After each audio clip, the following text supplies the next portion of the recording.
दावत दूंगा पास्टर निशान के लिरिक्स से कि वो आए और जो कुछ खुदा ने दिया है वो हम सबसे शेयर करें। पास्टर निशान के लिरिक्स एक बार फिर अपनी आंखों को बंद करेंगे, खुदा की हजूरी को महसूस करेंगे, सब दुआ करेंगे अपने दिलों में आज के कलाम के लिए कि जो खुदा आज कलाम का बीज बोने को है, कलाम का बीज हमारी ज़िंदगी में गहरी जड़ पकड़े और हम सब मिलकर आज के कलाम के वसीले से 100 गुलाम बना रहे हैं। मेरे लिए भी दुआ करें, जो कलाम खुदा बाप आज शेयर करने को है, मैं ना बोलूँ बल्कि पाक बोलूँ से होकर कलाम करें, ताकि हम सब मिलकर आज के कलाम के वसीले से 100 गुलाम बना रहे हैं। सब दुआ करेंगे, आंखों को बंद करेंगे और खुदा की हजूरी को महसूस करेंगे। खुदा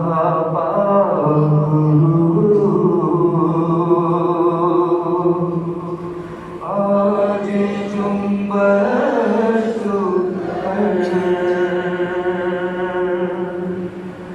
झूले हर जिंदगी को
हम सबको खुदा बाप आज के कलाम के वसीले से बड़ी बरकत है, क्योंकि हम आपके अपने प्यारे बेटे अपने खुदा यीशु मसीह के नाम में आमीन।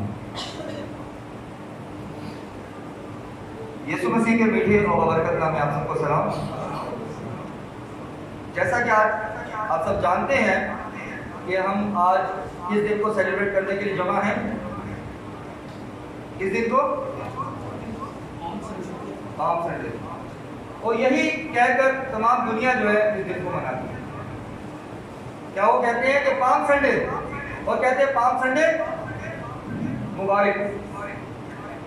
लेकिन अगर मैं कलाम मुकद्दस के मुताबिक बात करूं, कलाम के नजरिए से बात करूं, तो पाम संडे कहना मेरे नजरिए से दुरुस्त नहीं है। और कलाम के मुताबिक भी जो है हैप्पी पाम संडे कहना दुरुस्त नहीं है। यही हम कलाम में से सीखेंगे कि हमें पाम संडे कहना चाहिए या नहीं। क्या वो इतवार का ही दिन था जब खुदा यीशु मसीह को अवामी तौर पर बादशाह और खुदावन तस्लीम किया गया। बेशक हम इस याद को आज के दिन मनाते हैं, लेकिन हम क्या कहकर मनाते हैं? Happy palm Sunday.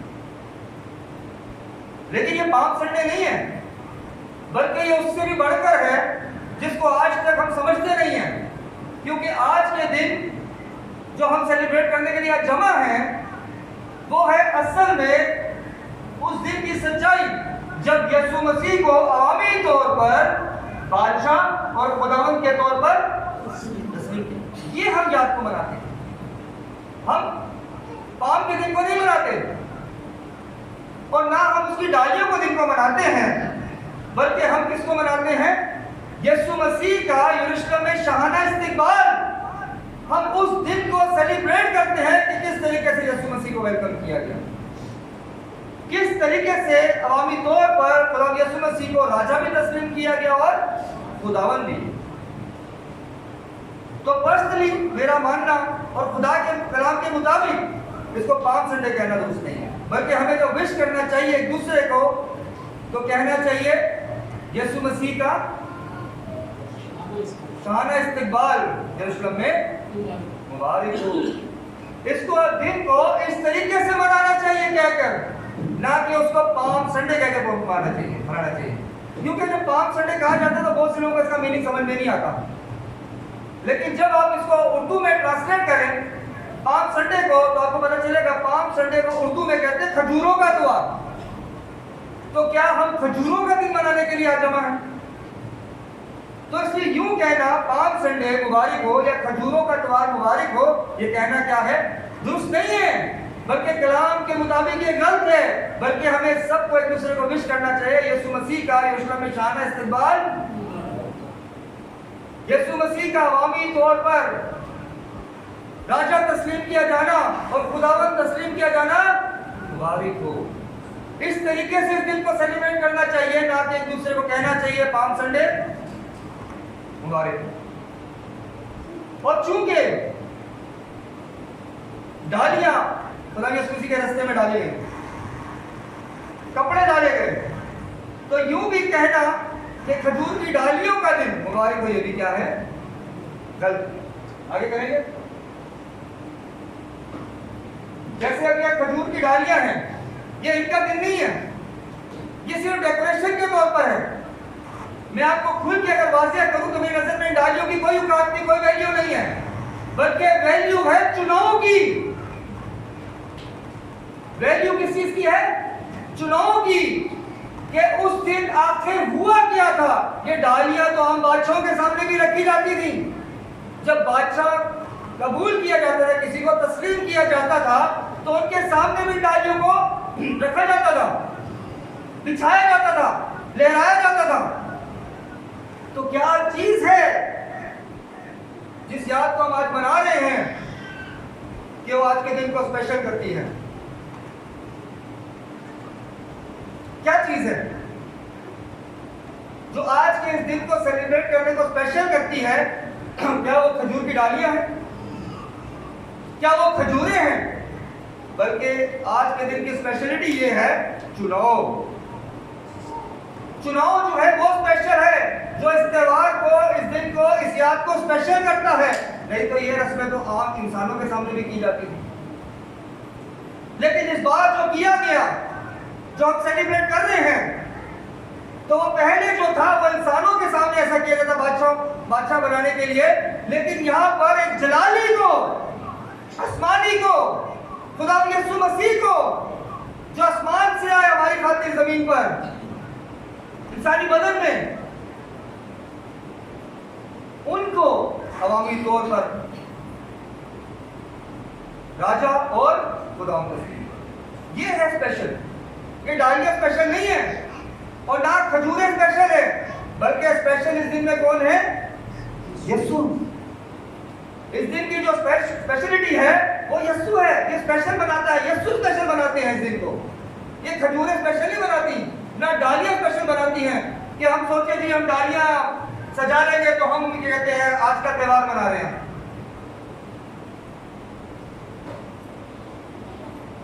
या हम यूं कहें, आगे करें कि जी इसको बड़ा करें कि जी डालियां हम लहरा रहे हैं तो ये स्पेशल दिन हो गया। ये सब चीजें पहले से होती आई हैं। जो स्पेशल चीज है वो है हमारा निजात दहिंदा खुदावंद यीशु मसीह। आप समझ इस बात को कि डालियां स्पेशल नहीं है, ना ये लहरा रहे हैं तो स्पेशल है, बल्कि स्पेशल जो चीज थी वो था चुनाव। चुनाव इस दिन को दूसरे दिनों से क्या करता है, मुख्तलिफ करता है और अहम करता है, क्योंकि इस दिन हमारे निजात दहिंदा खुदावंद यीशु मसीह अवामी तौर पर राजा भी तस्लीम हुए और खुदावंद। तो ये है असल चीज। आज की सेलिब्रेशन की जो मना रहे हैं, जिसे हमें पाम संडे कह के नहीं मनाना चाहिए, बल्कि यीशु मसीह का यरूशलेम में शाहाना इस्तकबाल, यीशु मसीह का यरूशलेम में राजा और खुदावंद तस्लीम होने का दिन अवामी तौर पर मुबारक हो कि अवामी तौर पर खुदावंद यीशु मसीह राजा और खुदावंद तस्लीम हुए दिन को मुबारक कहना चाहिए, ना कि हमें कहना चाहिए हैप्पी पाम संडे। मेरे पास से कहते हैं सुबह टाइम नहीं था, मैं आपको फोटो को शेयर करता, उस पर लिखा हुआ था खजूरी का त्योहार, खजूरी का त्योहार मुबारक हो। अगर मोबाइल में दिखाऊंगा बहुत छोटी फोटो नजर रहेगी, तो किसी ने मेरे को रात को शेयर किया खजूरी का त्योहार मुबारक हो। समझ रहे बात को? तो हमें सोचना चाहिए कि हम गलत करें। इस मैसेज को शेयर करने का मतलब यह है कि हम दुनिया को बदलें, दुनिया के तौर तरीकों को बदलें, ना कि हम दुनिया में बदलें। बल्कि खुदा ने हमें दुनिया से क्या किया है, अलग किया। अगर हम भी उन्हीं रस्मों को, उन्हीं नामों को पुकार कर इस दिन को सेलिब्रेट करते हैं, तो दिन के जो मकसद है उसको हम खो देते हैं, दिन की वैल्यू को हम पीछे कर देते हैं कि दिन की कितनी खास वैल्यू है हमारी जिंदगी में, हम उसको पीछे कर देते हैं। क्योंकि यहाँ पर अगर पिछले अहवालों की तरफ बढ़े तो आपको पता चलेगा कि यहाँ पर लाजर का जिक्र है कि जब लाजर को प्रभु यीशु मसीह ने मुर्दों में से जिंदा किया चौथे दिन, तो वहां पर बहुत से यहूदी इस कुछ चीज को देखकर उन पर ईमान लाने लगते हैं, बहुत से लोग बदलने लगते हैं। अब फक्की फरीसियों ने क्या कर रहे हैं, वो यीशु कह रहे हैं लाजर को मार दो, खुद ही कत्ल कर दो। अब उसके बाद ही देखते हैं कि यह रस्म स्टार्ट हो रही है। समझ रहे हैं? यहां से ही मुखालफत का आगाज हो रहा है, यानी जिस चीज के लिए खुदा यीशु मसीह इस दुनिया में आए उस काम की शुरुआत हमारी खातिर इस्लाम देने की, इब्लीस की गुलामी से रिहाई देने के लिए, और हम इस दिन को पाम संडे कह के पूरे उसका मकसद ही खो देते, उसकी वैल्यू को खत्म कर देते हैं। कितना खास दिन है ये, और हम इसको पाम संडे कह के बिल्कुल खत्म कर, क्योंकि जब आप पाम संडे कहते हैं तो आप जीसस को माइनस कर देते हैं। जब आप हैप्पी पाम संडे कहते हैं तो समझ लें यीशु में से माइनस है, क्योंकि आप खजूरों का डालियों का दिन मना रहे हैं, खजूरों की डालियों का त्योहार मना रहे हैं, खजूरों का त्योहार मना रहे हैं, आप यीशु का दिन नहीं मना रहे। तो हमें यीशु का दिन अगर मनाना है तो हमें उसी तरीके से मनाना है जो उस वक्त हुआ। क्या हुआ? यीशु मसीह का यरूशलेम में शाहाना इस्तकबाल मुबारक हो, ये कहकर मनाना चाहिए। आए हम कलाम मुकद्दस की तरफ बढ़े और हम सच्चाइयों की तरफ बात करें कि इस दिन आखिर हुआ क्या था। ये तो कलाम मुकद्दस में से हमने सीखा और पर्सनल नजरिए से भी शेयर किया कि आज का दिन पाम संडे नहीं, बल्कि यीशु का यरूशलेम में शाहाना इस्तकबाल का दिन है, राजा और खुदावंद के तौर पर तस्लीम किए जाने का दिन। आए हम सच्चाइयों पर बात करें। अजीजों, यूं तो यीशु मसीह का शाहाना इस्तकबाल का जिक्र हमें 4 अंजील में मिलता है, चारों अंजीलों में मिलता है, मत्ती में भी, मरकस में भी, लूका में भी, यूहन्ना में भी। लेकिन मैं चाहूंगा कि हम यूहन्ना में से पढ़ें। उसकी वजह यह है कि जो यूहन्ना की अंजील है इसमें 2 पेशेनगोइयों का जिक्र है जिनका बहुत ज्यादा करीब जिक्र है पुराने अहद नामे से। कि पुराने अहदनामे में उनका जिक्र है। तो हम यूहन्ना के इंजीली बयान में से सीखेंगे, यूहन्ना 12 बाब, बुलंद आवाज से पढ़े, माइक करीब कर रहे हैं, माइक को पास करें, माइक ऑन है तो करीब कर, माइक को निकाल के तो करीब कर।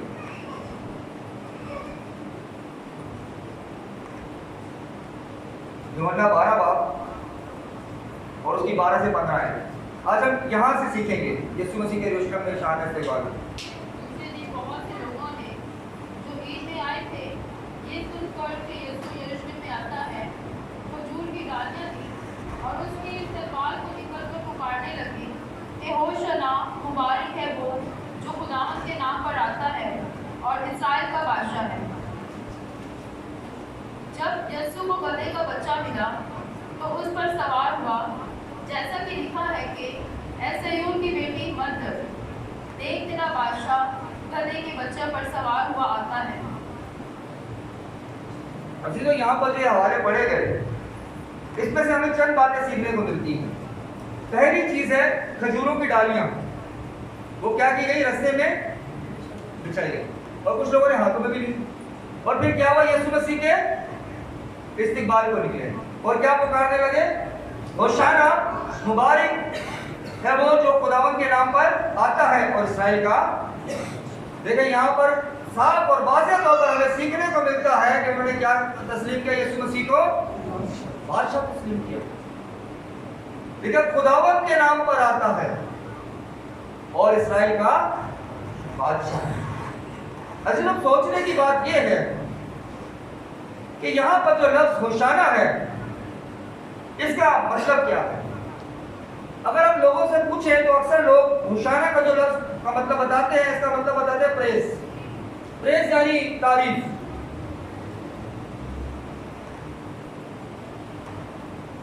असल में जो ये मतलब है होशाना का प्रेस, ये नहीं है, बल्कि जब हम इस हवाले को गौर से पढ़ें तो यहाँ पर इसका मतलब कुछ और है। आगे करें। आज हम इस सच्चाई पर, पहली सच्चाई पर बात करेंगे, वो है अभी बचा, सेव नाउ। यानी वो जो होशाना का नारा मारते हैं, इसका जो असल मतलब है वो है अभी बचा, यानी सेव नाउ। और कुछ लोगों का ये भी मानना है कि जो होशाना जो नारा लगाया गया, इसका ये भी मतलब है आ आए खुदावंद बचा ले, आ आए खुदावंद खुशहाली बख्श। और अगर हम कलाम मुकद्दस का मुताला करें तो हमें ये मतलब तकरीबन बिल्कुल ठीक लगेगा। इसका जिक्र हमें ज़बूर 118 की 25 में मिलता है। बुलंद आवाज से पढ़े इसको।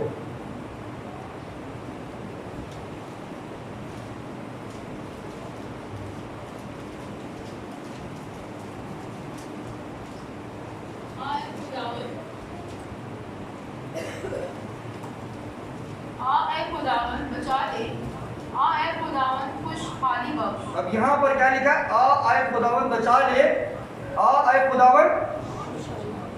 अब इसको इंग्लिश ट्रांसलेशन में देखें, आगे करें। और यही इंग्लिश ट्रांसलेशन है। ज़बूर 125 118 की 25 आयत अगर आप गौर करें तो इंग्लिश में जो होशाना का जो मतलब है वो है सेव नाउ। और खुशहाली बख्श का जो मतलब है, खुशहाली का मतलब है सेंड नाउ प्रॉस्पेरिटी, मतलब हमें अभी खुशहाली बख्श। यहाँ पर वो जो नारा लगा रहे हैं, वो लगा रहे हैं हमें बचा और हमें क्या कर, अभी बचा और क्या कर, खुशहाली बख्श। वो ये नारा लगाते हैं। आगे करें। ये होस है ना, होसेन जो है, होसेन का मतलब है सेव और ना का मतलब है नाउ, मतलब अभी। होसाना का मतलब, होसैन का मतलब है अभी और ना का सॉरी होसैन का मतलब है बचा और ना का मतलब है अभी, अभी बचा। ये इसका असल मीनिंग है जो कलाम हमें सिखाता है कि वो जो होशाना का नारा लगा रहे थे, उनका कहने का मतलब ये नहीं था तारीफ हो खुदा की। वो कह रहे थे हमें बचा, और यही नहीं कि हमें बचा, बल्कि हमारी माशी सूरत हाल को भी ठीक कर। जो उस वक्त के हालात थे, जो उस हुकूमत ने उनका बुरा हाल किया हुआ था, उन पर जुल्म किया हुआ था, उनको परेशान किया हुआ था, वो कह रहे थे हमें इन सबसे निकाल। खुदा भी इस मसीह को कह रहे थे। वो पुकारते हैं होशाना, जिसका मतलब है सेव नाउ, और वो पुकारते हैं खुशहाली बख्श, जिसका मतलब है सेंड नाउ प्रॉस्पेरिटी। यानी अभी इसी वक्त हमें ये दोनों चीजें दी, बचाव भी और खुशहाली भी बख्श। और यही हम आज भी करते हैं। जो हम इंसान हैं, आज के लोग भी, उस वक्त के लोग भी यही करते थे, आज के लोग भी खुदा के सामने यही करते हैं कि जब वो दुआ करते हैं तो उनका यही होता है कि खुदा अभी हमें सब कुछ दे दे, कि जो हमने अभी दुआ की वो अभी पूरी हो जाए। हम इंतजार नहीं करते, बल्कि हम कहते हैं आज ही खुदा हमारी मुसीबत से बचा ले, आज ही बीमारी से निकाल दे, आज ही कर्जे दिलाने से बचा ले, आज ही दौलतमंद कर दे, आज ही हमारी जिंदगी में कोई बड़ा मौजज़ा दिखा दे। हम ऐसा खुदा को कहते हैं। आज ही हमारे मुल्क की माशी सूरत को ठीक कर दे। हम तरह तरह की दुआएं करते हैं, निजाम के लिए भी दुआ करते हैं, हुक्मरानों के लिए दुआ करते हैं कि इस करप्ट निजाम से हमें बचा। और ये भी यही आवाज लगा रहे थे, अभी बचा। और ये जो कहते हैं ना सेंड नाउ प्रॉस्पेरिटी, खुशहाली के लिए, तो ये वो यही कह रहे थे कि हमें इस हुकूमत से निजात दिला। वो यही बोल रहे थे। और इंसान होते हैं, हम यही गलती करते हैं। जब भी हम दुआ करते हैं, हम अपनी जरूरतों के लिए खुदा के हज़ूर में जाते हैं, इसके अलावा खुदा के हज़ूर नहीं जाते। बाकी अगर देखें तो ये हर घर की स्टोरी है कि जब इंसान की जरूरत खुदा पूरी कर देता है तो वो खुदा को भूल जाता है। नहीं तो आप बहुत से लोगों को आप अपनी आंखों के सामने देखेंगे, वो दुआ करते हैं, रोजे रखते हैं, खुदा के सामने झुकते हैं, गिरजारी करते हैं, और जब दुआ कबूल हो जाती है तो फिर वो पैसे जब जेब में आते हैं तो फिर वो खुदा को टाइम देना भूल जाते हैं, उसके पापा टाइम नहीं। ये सच है। कलाम के लिए टाइम नहीं है, कलाम को पढ़ने के लिए टाइम नहीं है, दुआ करने के लिए टाइम नहीं है, खुदा के सामने झुकने के लिए टाइम नहीं है, कलाम को तैयार करने के लिए टाइम नहीं है। एक खादिम की रूहानी जिंदगी भी बिगड़ जाती है क्योंकि वो पैसे के पीछे भागे रहते हैं। ये नहीं सोचता कि दौलतमंद किया किसने और किया कैसे। ये दुआ की, खुदा ने सुनी, लेकिन अब हमें दुआ खुदा में क्या होना चाहिए, और मजबूत होना चाहिए, हर रोज उसका शुक्र करना चाहिए उन बरकतों के लिए। लेकिन नहीं, वो बस उसी बरकत को लेकर स्टॉप हो जाते हैं। फिर उसके बाद क्या आता है, एंड में वो तबाह हो जाते हैं, सोचते हैं कारोबार में नुकसान कैसे हो गया। समझ नहीं आता कारोबार में नुकसान हो कैसे गया। वजह समझ में आती है बाद में, जब सब कुछ लुट जाता है, तब पता चलता है कि गलती ये हुई कि हमने भी वही नारा मारा जो उन्होंने नारा मारा। और उसके बाद उन्होंने क्या किया, नारा तो मारा, डालियां तो यीशु मसीह के सामने पेश की, कपड़े तो बिछाए, लेकिन उसके बाद यही लोग थे जो कुछ देर के बाद ये आवाज लगाते हैं, बराबर को छोड़ दो, मसीह को सलीब दो। हमारी भी जिंदगी ऐसी है, हमेशा ये नहीं कहते मसीह को सलीब दो, लेकिन हमारे कामों से हम यीशु मसीह को क्या करते हैं, दुख देते हैं। क्योंकि हम भी वक्ती तौर पर आवाज लगाते हैं, लेकिन जब हम खुशहाल हो जाते हैं, जब हमें बचा लेता है, जब हम हमारे को इब्लीस की गुलामी से निकाल देता है, जब हमें वो तरह तरह की मुसीबतों से निकाल देते हैं खुदा, तो फिर हमारी हरकतें क्या होती हैं, फिर दुनियावी होता है। और फिर उसके बाद जो बर्बादी होती पहले से बुरी होती है। क्यों? क्योंकि फिर इंसान को बड़ा लॉस होता है। क्योंकि जब बड़ी बरकत मिलती तो बड़ा नुकसान भी होता है, याद रखिए, जब खुदा से इंसान दूर जाता है। और यही सच्चाई है। अगर आप ज़बूर 107 के, हम इसको पढ़ेंगे नहीं, हम सिर्फ 4 हवालों को नोट करेंगे। आगे करें, आगे ज़बूर 107 उसकी 8 है, ज़बूर 107 की 15 है, ज़बूर 107 की 21 है और ज़बूर 107 की 31 है। यहाँ पर आपको सीखने को मिलेगा कि खुदा का पाक कलाम हमें क्या कहता है। खुदा का पाक कलाम हमें समझाता है कि काश के लोग, ये खुदा की आवाज है कि खुदा चाहते हैं कि हम हर रोज उसका शुक्र करें और ठीक कामों के लिए, for his wonderful works to the children of man. Goodness लिखा है, oh that man would praise the Lord for his goodness। पहली चीज उसकी goodness, भलाई के लिए, और दूसरा for his wonderful works to the children of man। wonderful works क्या है? शानदार, हैरत अंगेज, कमाल कामों के लिए उसकी तारीफ। क्या हम करते हैं? क्या हम ये करते हैं कि क्या हम जो बच्चे हैं इंसानों के, क्या हम ऐसा करते हैं कि हम रोज उसके कमाल कामों के लिए, शानदार कामों के लिए, हैरत अंगेज कामों के लिए उसकी तारीफ करें? नहीं, हम सिर्फ शुक्र और तारीफ उसी की करते हैं। रात को खुदावंद आपने सही अच्छी मीठी नींद दे दी, सुबह वक्त को उठा दिया, ड्यूटी में संभाल लेना, जाने आने में मदद करना, रोजगार में बरकत देना और सही सलामत ले आना, और एंड में दुआ करते पूरे दिन संभाला बस। बाकी चीजें भी तो दुनिया में है जो शुक्र करना चाहिए। लिखा है उसके शानदार कामों के लिए। वंडरफुल वर्क्स का मतलब है, अजायब का मतलब है शानदार कमाल कामों के लिए उसकी तारीफ करें। बहुत कुछ है जो खुदा ने आपको दी है, सांसें, इसका शुक्र करें। खुदा ने आपको आंखें दी, इसका शुक्र करें। खुदा ने आपको एक मुकम्मल बदन बनाया, उसके लिए शुक्र करें। देखने के लिए शुक्र करें। बहुत से बथेरे लोग जो देख नहीं सकते, बहुत से लोग जो बोल नहीं सकते, शुक्र करें। इस फिजा के लिए उसका शुक्र करें, रोशनी के लिए, अंधेरे के लिए। हमें बहुत सी चीजें ऐसी हैं जिसके लिए खुदा का शुक्र करना चाहिए। खुदा के लिए, उसकी लाज़ुल मोहब्बत के लिए उसका शुक्र करें कि जो खुदा ने अपने बेटे में से होकर नवासा की, कि अपने इकलौते बेटे को भी दरेक नहीं किया कि हमारे खातिर कुर्बान करे। हमें उसके लिए उसका शुक्र करना चाहिए, ना कि सिर्फ और सिर्फ हम अपनी जाती ज़ुरियात को देखकर हम खुदा के सामने झुके। हमने आज के दिन उन चीजों को रद्द करना है कि हमने सिर्फ जाती ज़ुरियात के लिए खुदा के सामने नहीं आना, बल्कि खुदा के शानदार कामों के लिए, कमाल कामों के लिए जो उसने हमारी पैदाइश से पहले हमारे लिए कर दिए, उसके लिए भी खुदा का शुक्र करना, ताकि खुदा हमको क्या करे, बरकत दे। आज दूसरी बात पर गौर करें, आगे करें, आगे आगे। दूसरा है मत डर। हम अक्सर अजीजों सुनते आते हैं कलाम में लिखा मत डर। हम अक्सर कलाम में से जब खादिम बताते हैं तो बताते हैं कलाम में जिक्र है मत डर, लेकिन हम इस पर गौर नहीं करते, ना हम इस बात को मानते हैं, मतलब इसके पीछे नहीं चलते हम। कि जब खुदा ने कह दिया मत डर तो हमें नहीं डरना, बल्कि हम डरते रहते हैं। क्यों? क्योंकि हम मुकम्मल खुदा में नहीं होते और हमें डर रहता है। लेकिन अगर आप खुदा के कभी हाथ के नीचे हैं तो आपको डरने की जरूरत नहीं, खुदा आपको वक्त बचाए और खुदा आपको आपकी सोच से ज्यादा सरप्राइज करेगा।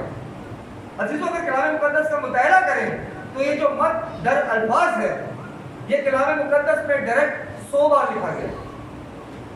हम सीखते हैं 365 बार डर का जिक्र है कि मत डर कलाम में कैसे है। वो इस तरीके से है कि 100 बार मतलब 100 टाइम्स डायरेक्ट लिखा है मत डर, फेयर नॉट, और उसके बाद 265 बार दूसरे तरीकों से लिखा है मत डर, जैसे कि खौफ ना खाना घबरा। इसका मतलब क्या है? इसका भी मतलब ये कि मत डर, इसका भी मतलब कहा जाता है मत डर। तो 100 बार तकरीबन डायरेक्ट कलाम मुकद्दस में जिक्र है मत डर, और तकरीबन 265 बार आपको दूसरे अल्फाजों में जिक्र मिलेगा कि खुदा आपको सिखाते हैं मत डर। तो कुल मिला के तकरीबन 365 दिन जो साल के हैं, हमें हर दिन के लिए एक अल्फाज खुदा का कलाम सिखाता है कि मत डर, मैं तेरे, और वो तभी साथ है जब हम उसके कलाम को मानते हैं। अब गौर करें, गैर कौमों के मुंह से कलाम कहता है ना कि गैर कौमों के मुंह से आप अपनी तारीफ सुनेंगे, लेकिन तारीफ तो की, लेकिन उसमें एक अल्फाज जो मैंने भी सुना, मेरे को भी बहुत दुख हुआ। एक गैर कौम का बंदा वीडियो शेयर करता है, वो कहता है इस तमाम दुनिया के अंदर, ये जितनी भी दुनिया है, जितने भी मुल्क हैं, एक गैर मजहब का आदमी शेयर कर रहा है। वीडियो को मैं नहीं शेयर कर सकता, अच्छी बात नहीं है, लेकिन गैर कौम का बंदा और नामी ग्रामी बंदा, ये भी नहीं कि छोटा मोटी हस्ती, नहीं, पाकिस्तान की बड़ी हस्ती, नामी ग्रामी आदमी है। वो क्या कहता है कि पूरी दुनिया के अंदर जो हम लोग रहते हैं, तमाम मुल्कों के अंदर सबसे ज्यादा जो तादाद है लोगों की, वो यस्सु के मानने वालों की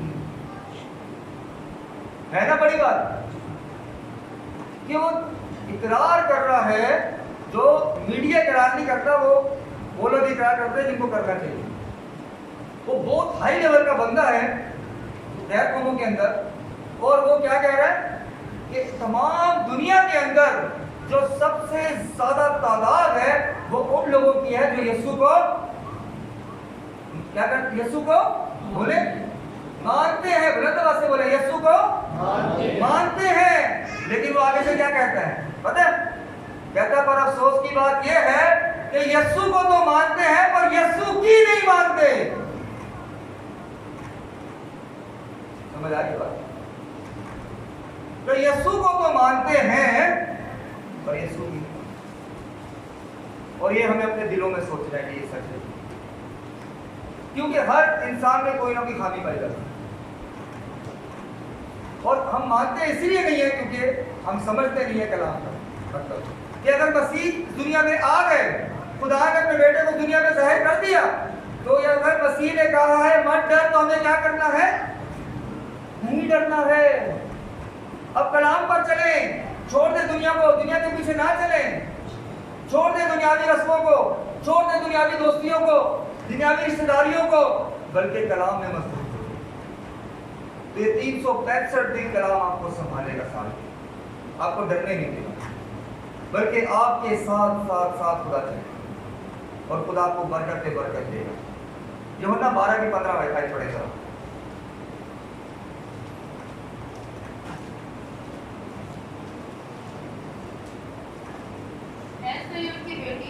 देखिए, ये लिखा है आए सयून की बेटी मत डर, देख तेरा बादशाह गधे के बच्चे पर सवार हुआ आता है। देख तेरा बादशाह गधे के बच्चे पर सवार हुआ। देखिए कलाम क्या कह रहा है? मत डर, और फिर आगे बता के आ रहे किस पर सवार होके आ रहे? खुदा यीशु मसीह किस पर सवार होके आ रहे? गधे के बच्चे पर। लेकिन यहाँ पर लिखा है गधे के बच्चे पर सवार हुआ आता है। सोचिए इस बात को, पहले लिखा है मत डर, फिर लिखा है कि देख तेरा बादशाह। हमें सोचना चाहिए, क्या यीशु हमारा बादशाह है? क्या यीशु हमारा बादशाह है? अगर यीशु को आपने सच्चाई से पूरे तरीके से अपना बादशाह माना है तो डरने की जरूरत नहीं, फिर आपको खुदावंद पर भरोसा करने की जरूरत, खौफ ज़दा होने की जरूरत नहीं है, बल्कि क्या करने की जरूरत है? ब्रेव हो जाए। बेशक इब्लीस आपके रास्ते में आजमाइश लाएगा, आपको परेशान करेगा, आपको तरह तरह की मुसीबतों में लाने की कोशिश करेगा। अय्यूब की जिंदगी पर देखिए, कायम रहा खुदा ने कितनी से प्रार्थना। दुख आते इसलिए ताकि हम मजबूती हासिल करें, छांटता भी है डांटता भी, ताकि हम क्या हो जाए? बेहतर हो। हमें डरना नहीं है।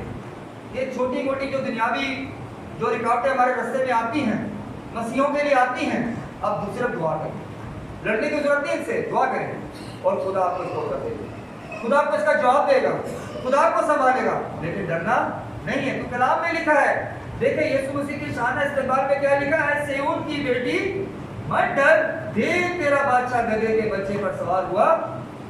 वो उस तक दाखिल हो गए हैं, डर खत्म हो चुका है, और डर को खत्म कर दिया है। अब हमने जब अपनी जिंदगी से डर को निकालना है।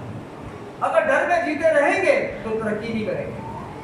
बहुत से लोग अपने जॉब से बताते हुए डरते हैं, हम क्रिश्चियन, क्या खौफ नहीं करना चाहिए। मेरा यूएई के अंदर प्रॉब्लम हुआ कि मुझे नहीं पता था, मेरे ड्राइविंग लाइसेंस की फाइल के अंदर ड्राइविंग लाइसेंस बन के आ गया, और मुझे तकरीबन 1 साल के बाद, क्या तकरीबन 6 महीने 1 साल के बाद पता चल रहा, वो भी मैंने ऑनलाइन जब अपना लाइसेंस नंबर दूसरी चीजें एंटर की तो ऑनलाइन डिटेल आ गई। मैं तो उसी को ट्राई करने के लिए चेक किया कि क्या होता है ऑनलाइन। इन लोगों की इतनी सिस्टम अपडेट है कि मैं ऑनलाइन खुद सर्च करूँ ऐसे गूगल पे और आ जाए। आप यकीन करें, उसमें पूरा मेरा रिकॉर्ड आ गया और उसमें लिखा मुस्लिम, उसमें मुस्लिम डाला है, हालांकि पासपोर्ट में क्या लिखा है? क्रिश्चियन लिखा हुआ है। तो भाई आपने जब पासपोर्ट में क्रिश्चियन लिखा तो आपने कैसे मेरा मजहब चेंज करके लिख दिया? मैंने अपनी कंपनी को नहीं बताया कुछ, मैं सीधा तहसील गया, क्योंकि मैं वहाँ पे अपनी कंपनी के वीज़े लगाता भी था, कैंसिल भी करता था। मैं डायरेक्ट उस जगह पे चला गया, तहसील गया जाके, सॉरी मरूर गया जहाँ पे ड्राइविंग लाइसेंस बनते हैं। मैं वहाँ पे गया, वहाँ पे कोई 3 फूल वाला कोई बैठा हुआ है, सारे अफसर बैठे हैं। और जब मैं गया उन्होंने बोला आपको क्या मसला है आपका? तो मैंने कहा मेरे सिस्टम के अंदर लिखा हुआ है, मेरे रिकॉर्ड में कि मैं मुस्लिम हूँ, लेकिन मैं मुस्लिम नहीं, मेरा पासपोर्ट देखे क्रिश्चियन हूँ। और जब मैंने अपने डॉक्यूमेंट्स दिए हैं कि मैं क्रिश्चियन हूँ, जब मेरे पासपोर्ट की कॉपीज आपके पास हैं, सारे डॉक्यूमेंट्स आपके पास हैं, तो कैसे आपने मेरे मजहब को चेंज करके लिख दिया? आगे से उन्होंने क्या बोला, कोई बात नहीं, सिस्टम में लिखा है, क्या हो गया? मैंने कहा नहीं, आप इस सिस्टम में से भी चेंज करें। कहते आप पहली बात तो ये बताएं कि हमारे अलावा किसी को पता है कि सिस्टम में डाला कैसे है, आपको कैसे पता चला? तो ये खुदा के बात, मुझे भी पता नहीं था। अचानक से मैं ऑफिस में बैठा हुआ था, मैंने अचानक से कंप्यूटर में एंटर किया और कोई डिटेल है तो उसमें मेरा रिलीजन मुस्लिम था। आप यकीन माने मैं उनके साथ लड़ गया उधर। मैंने कहा नहीं आप इसको चेंज करें। कह रहे नहीं कुछ नहीं होता। मैंने कहा नहीं मुझे बहुत कुछ होता है, इसको चेंज करो। मैंने कहा आप अभी तो कह रहे कुछ नहीं, बाद में आप मेरी मुसीबत कर देंगे, जब मैं यहाँ से वापस जाऊँगा आप मेरे सिस्टम में डाल देंगे ये चीट करके। मैंने कहा दूसरी बात, मैं जब क्रिश्चियन हूँ तो क्रिश्चियन ही लिखता हूँ। फिर उन्होंने क्या किया, मेरे सामने बैठे बैठे सिस्टम से सब कुछ चेंज किया। जब सिस्टम से चेंज किया तो मैंने कहा मुझे दिखाएं, प्रूफ दें कि आपने चेंज कर दिया है। तो जाहिर सी बात है वो लोग भी थोड़े अंदर से फील किया कि मैंने उसके साथ कहते हैं ये बात की। तो उन्होंने कहा कि जहाँ आपने पहले देखा है ना, अब वहीं जाके चेक करें चेंज हुआ है। समझी बात की? उन्होंने कोई मारा नहीं मुझे ना मुझे निकाल दिया, बस उन्होंने ठीक है थोड़ा रूडली बोले कि वहीं जाके चेक करो जहाँ से आपको पहले पता चला कि जहाँ पे आपका पहले रिलीजन मुस्लिम था। तो जब मैं वहाँ पे अपने ऑफिस में वापस आया और मैं सिस्टम ओपन किया, उसमें जब अपने ये पूरा नंबर एंटर किया, लाइसेंस नंबर जो भी ट्रैकिंग का नंबर था एंटर किया, तो उसमें लिखा क्वेश्चन। तो मैंने कहा शुक्र है, तो मत डरा करें, जो है वो बताएं। और वो इतने बड़े बड़े अफसर बैठे थे, अगर मैं खौफ में रहता, मैं कहता है कुछ नहीं होता है, सिस्टम में लिखा, मैं तो क्रिश्चियन में तो चर्च जाता हूँ, मैं कब सब आ जाता हूँ, लेकिन रिकॉर्ड खराब हो आखिर में भी तो खुदा इस खुशी को खुदा आपको जवाब देना कि आप अपने मजहब से आगे तुम। तो मैंने उसको चेंज करवाया और खुदा आपका शुक्र करता हूँ, किसी ने मुझे नहीं निकाला, बट मैंने चेंज करके दिया और मैं आया उससे कर दिया। कोई अफसरों का खौफ नहीं था। आज कोई पुलिस वाले के सामने खड़ा हो जाए तो बताते हैं नौकरी पर डरते जी को इल्जाम ना लगाए, इल्जाम लगाए, बाहर घूमते हैं ट्रैफिक में रोक के साफ बताएं, क्या मुश्किल है जी? जो है वो है, डरना नहीं है। कलाम क्या सिखाता है? डरना नहीं है। और यही खुदा का पाक कलाम हमें ये नहीं है कि यहाँ भी बताते हैं कि ऐसी उनकी बेटी नहीं, बल्कि पैदाइश से जो पुराने नामे की पहली बुक है, the book of genesis beginning, उससे अगर आप गौर करें तो वहीं से कलाम में आवाज है मत डर। मतलब पैदाइश से ही खुदा का पाक कलाम हमें सिखाना शुरू करता है कि मत डर। हम पढ़ेंगे नहीं हवाले पर, लेकिन मैं कहूँगा अगर नोट डाउन करना तो कर लें आप। पैदाइश 15 बाब है, पैदाइश 15 बाब की पहली है, फिर पैदाइश 21 बाब और उसकी 17 है। पहला पैदाइश 15 बाब उसकी पहली है, दूसरा पैदाइश 21 की 17 और फिर तीसरा है पैदाइश 26 बाब की 24 आयत। तीसरा है पैदाइश 26 की 24 आयत। मतलब ये 3 के हवाले हैं जहां पर हमें जिक्र मिलता है, खुदा का पाक कलाम हमें सिखाता है मत डर, मैं तेरे साथ। और इसी तरह का खरूज पे गौर करें, खरूज 14 बाब की 13 आयत पे, तो यहाँ पर जो मूसा है, मूसा बनी इस्राएल कौम को बता रहे हैं खरूज 14 की 13 में, मत डर, चुपचाप खड़े होकर खुदावंद की नजात के काम को देखो।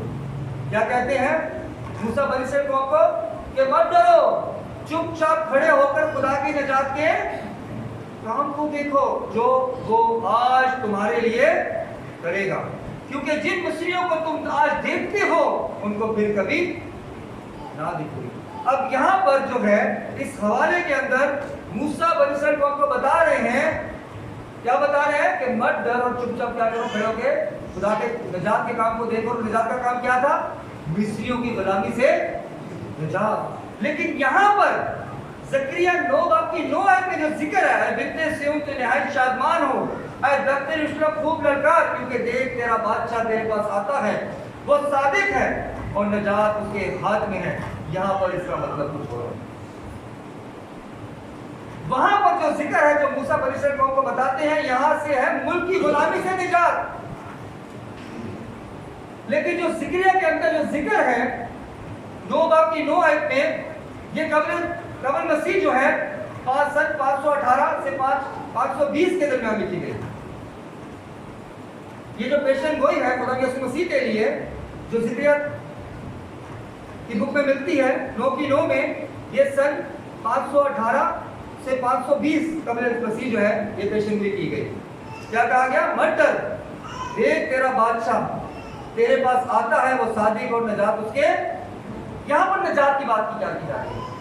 अजीजों, यहाँ पर जिस नजात की बात की जा रही है वो कौन सी नजात की बात नहीं की जा रही, बल्कि यहाँ पर जिस नजात की बात की जा रही है, मत डर का कहा जा रहा है, वो है इब्लीस की गुलामी से नजात। यहाँ किसी मुल्क की नजात की बात नहीं की जा रही, बल्कि उस कुव्वत की बात की जा रही है जिसको आप देख नहीं सकते लेकिन आपको परेशान करती है, इंसान को परेशान करती है, और खासकर उसको परेशान करती है जो खुदा से दूर, जो खुदा के करीब नहीं होता। तो यहाँ पर जो मत डर का जिक्र है और नजात का जिक्र है, वो भी नजात है इब्लीस की गुलामी से।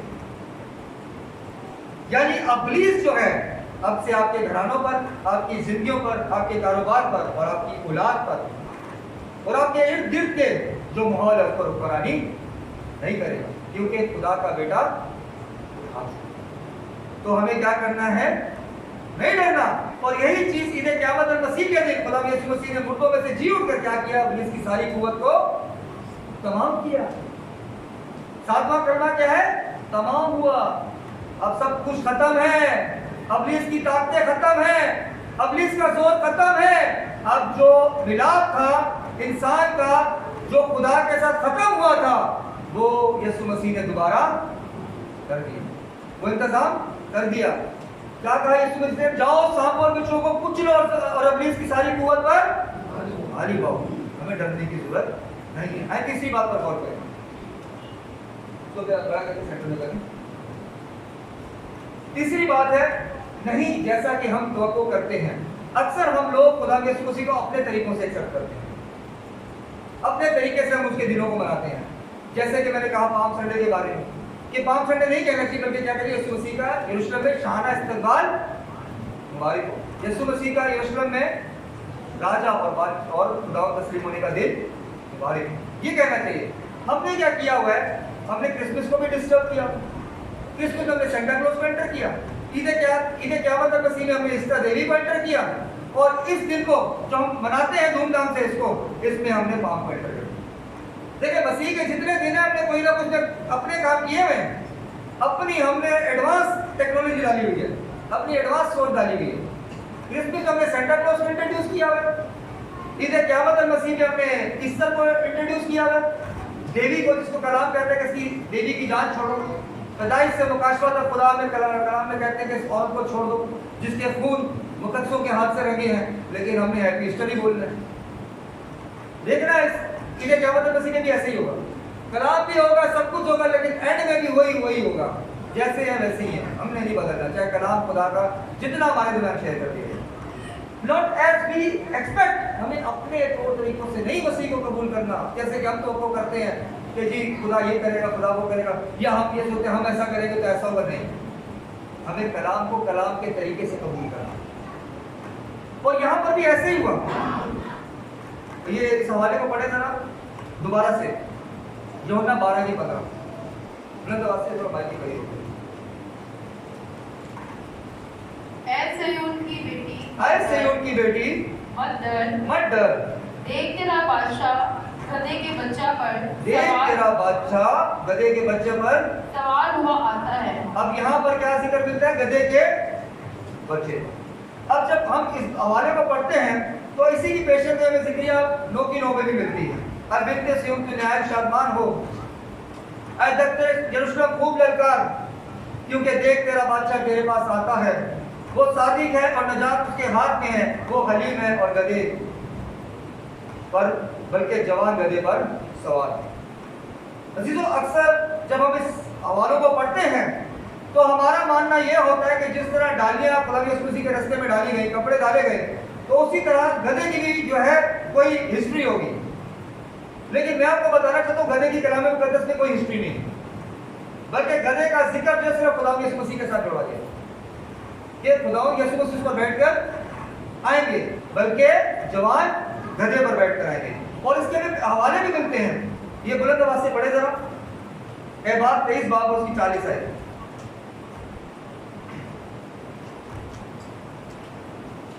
एहबार 23 बाब और उसकी 40 है, बुलंद आवाज से पढ़े जरूरी है।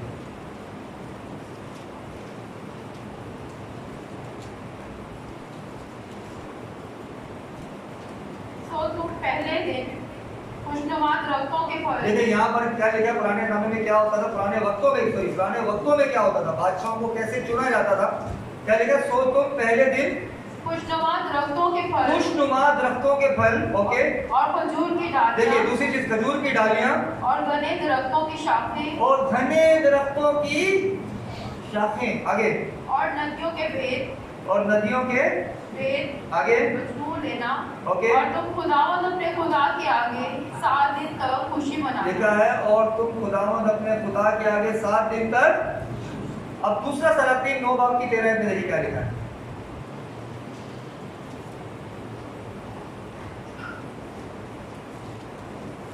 दूसरा सलातीन 9 बाब और उसकी 13 है। तब उन्होंने जल्दी की और हर एक ने अपनी पोशाक लेकर उसके नीचे ये क्या लिखा है, तब उन्होंने जल्दी की, मतलब जल्दबाजी, जल्दी से, आगे, और हर एक ने अपनी पोशाक हर लेकर एक ने अपनी पोशाक ली, आगे, उसके नीचे सीढ़ियों की चोटी पर बिछाई, उसके नीचे सीढ़ियों की चोटी पर बिछाई, आगे, और नरसिंगा फूंक कर कहने लगे, और नरसिंगा फूंक कर कहने लगे, आगे, कि याहू बादशाह है। कि यहू, ये एक तौर तरीके से बादशाहों को इस तरीके से ये कबूल करते थे कि ये बादशाह है। खुशनुमा दरख्तों के फल, खजूर की डालियां, ठीक है, फिर घने दरख्तों की शाखें, ठीक है, और आगे देखें तो तरह तरह की चीजों का जिक्र है। लेकिन अगर हम कलाम मुकद्दस में गौर करें तो कहीं पर भी जिक्र नहीं है कि बादशाह को, जो इन्होंने जिस बादशाह का, याहू का भी जिक्र किया जा रहा कि वो किस पर बैठ गया, कोई जिक्र है नहीं। मतलब कलाम में हमें कोई इस बात की वजाहत नहीं मिलती कि जब पुराने वक्तों में, उस दौर में जब किसी को बादशाह तस्लीम किया जाता था तो उसकी आगे क्या, वो क्या कहते हैं, गधे पर बैठ जाता था। बल्कि ये सिर्फ और सिर्फ पेशन कोई खुदा यीशु मसीह के हाथ में की गई थी कि ऐसे उनकी बेटी मत डर, देख तेरा बादशाह, ये उसके उनके हाथ में की गई थी और किसी के लिए नहीं की गई। क्योंकि देख तेरा बादशाह गधे के बच्चे पर सवार हुआ आता है। यही हमें 4 अंजील में मिलता है और ये हमें ज़िक्रिया की किताब में भी मिलता है कि यहाँ पर गधे का जिक्र है। लेकिन बाकी देखें कलाम मुकद्दस में कहीं पर भी आपको बादशाह का जिक्र नहीं मिलेगा कि वो गधे पर बैठ के आया। बल्कि उस वक्त में जब बादशाह आते थे तो वो घोड़ों पर बैठ के आते थे और उनका दस्तूर ऐसा होता था कि जो बादशाह होता था वो अपने लिए सबसे ऊंचा घोड़ा चुनता था, क्योंकि घोड़ों में भी हाइट्स होती हैं, तकरीबन थोड़ी 19-20 होती है घोड़ों के अंदर। तो जो वजीर होते थे वो बादशाह से थोड़ी कम हाइट वाला घोड़ा चुनते थे ताकि ओहदे का पता चले। जो वजीर थे वो उससे थोड़ी नीची हाइट का घोड़ा चुनते थे और जो उसके मुशीर और दूसरे तीसरे जो सिपाही होते थे वो उससे कम हाइट के बराबर के घोड़े चुनते थे। लेकिन जो बादशाह होता था वो हमेशा ऊंची हाइट का घोड़ा चुनता था ताकि अलग से पता चले कि ये बीच में बादशाह है। लेकिन गधों का नहीं, बल्कि गधे की बात क्या लिखी है, अब दोबारा इस हवाले को पढ़ें कि असल में हुआ क्या था। उन्होंने जल्दी की और हर एक ने अपनी पोशाक लेकर उसके नीचे सीढ़ियों की चोटी पर बिछाई और नरसिंगा फूंक कर कहने लगे कि याहू बादशाह है। अब देखिए अगर आप कलाम मुकद्दस में गौर करें तो जो बादशाह आते थे वो बादशाह क्या करते थे, वो पुरानी हुकूमत के जो निज़ाम थे उसको चेंज करते थे, फिर वो नए तौर तरीकों को लेके आते थे। उसमें कुछ भलाई होती थी, कुछ नुकसान भी होता था, जैसे आज भी होता है। तो उस वक्त भी ऐसे ही था। लेकिन जो नारा लगाते थे hosanna, save now, send now prosperity, कि हमें अभी बचा और अभी खुशहाली बच, तो वो कह रहे थे हमें रोमी सल्तनत से निकालते। उनका मानना यह था कि खुदा यीशु मसीह हमारी खातिर रोमी सल्तनत से लड़ने का नारा लगाएंगे। लेकिन कलाम में क्या लिखा है,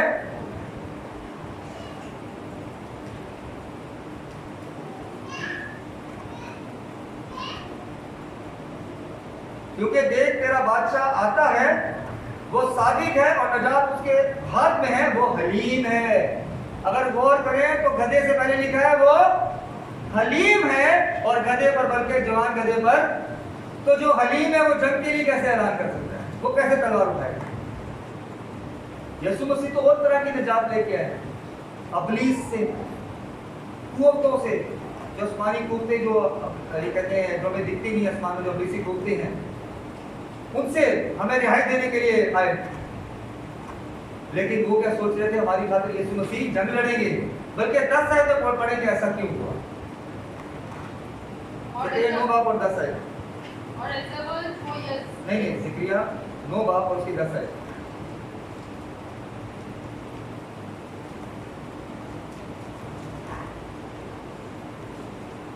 और मैं इफ्राइम से रथ, देखिए हम 9 से शुरू करते हैं, 9 से स्टार्ट करें।